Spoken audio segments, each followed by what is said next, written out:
Allez, 13h10, je vous parle maintenant d'un pot de départ qui fait polémique, celui de Bruno Le Maire. Après son septennat à la tête du ministère de l'économie, un déficit supplémentaire de 1000 milliards d'euros, 1500 invités, une estrade, une sono, tout ça pour un discours de remerciement aux frais de la princesse, de l'État donc.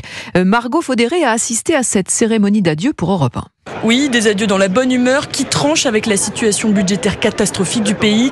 Devant un parterre de ministres, d'élus locaux, de fonctionnaires et de patrons, Bruno Le Maire a dressé son bilan et le recordman de longévité au ministère de l'économie n'a pas manqué de souligner les aspects positifs de son bilan.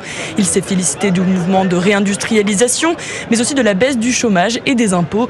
Des réformes fiscales saluées par Dominique Carlac, membre du conseil exécutif du MEDEF. Quelque part, c'est une reconnaissance à ce temps long qui nous permettait de nous projeter, qui nous permettait d'envisager des projets, d'investir. Voilà pour le positif, mais actualité budgétaire oblige, Bruno Le Maire n'a pas manqué de revenir sur l'état inquiétant des finances. Alors que le déficit devrait à nouveau déraper cette année, le ministre soutient que l'objectif de revenir sous les 3% du PIB en 2027 reste d'actualité.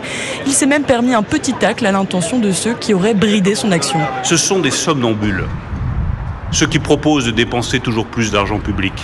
Le réveil sera douloureux. Pas pour les somnambules, mais pour la France. Malgré des réussites incontestables, Bruno Le Maire laisse les finances de la France dans un état historiquement dégradé. Margot Faudéré au ministère de l'économie pour Europe 1.